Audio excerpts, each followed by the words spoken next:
This year, January 1st specifically, marks the 50th anniversary of the historic victory of the Cuban Revolution. This is our first meeting of the year, so we didn't want to let this moment pass without remarking on and taking a moment to reflect on the significance of the Cuban Revolution and what it's meant for the global struggle against capitalism and imperialism over the last 50 years.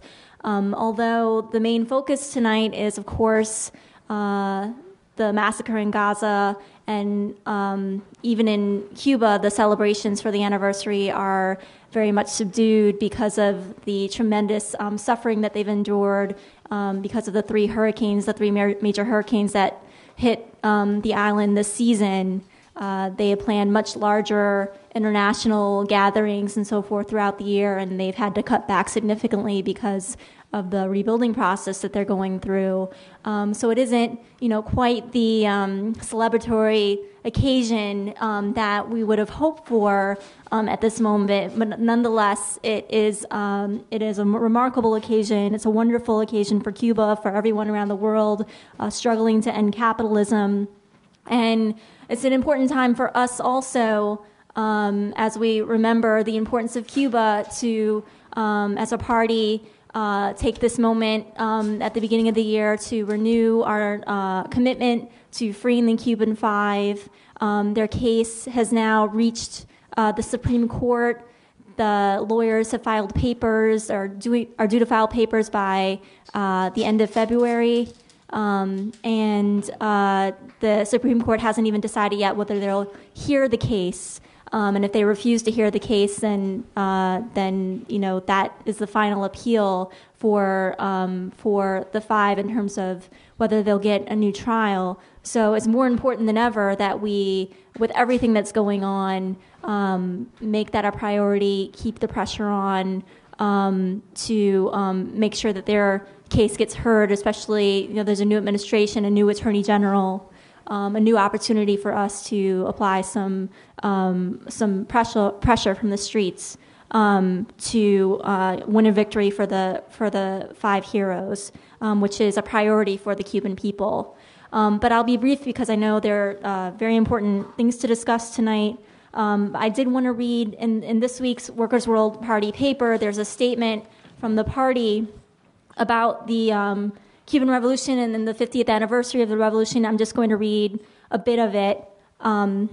It says, Workers' World Party extends our deepest congratulations and solidarity to the Communist Party of Cuba and the Cuban people who are celebrating the 50th anniversary of the heroic triumph of the Cuban Revolution. It is indeed a glorious occasion, and not only for Cuba.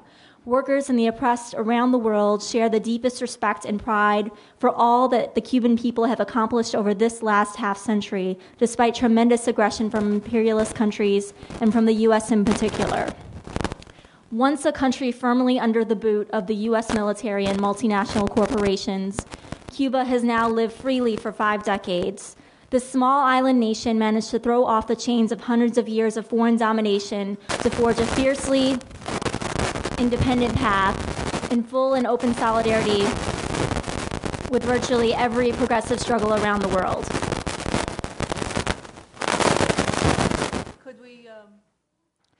Cuba, a geographically isolated country with a small population, could have just declared their revolution a struggle for national liberation.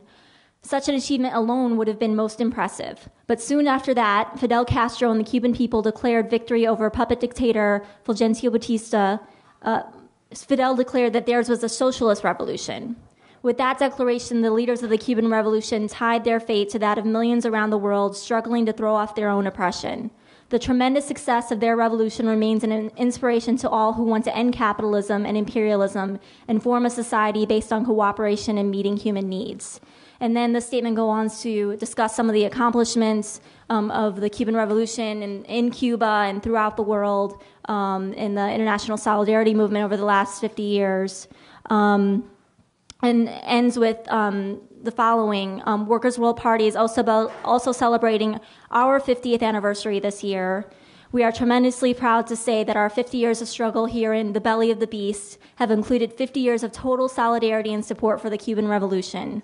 We congratulate Cuba on all of your achievements and extend our deepest revolutionary love to all the Cuban people who are an inspiration to every member of our party.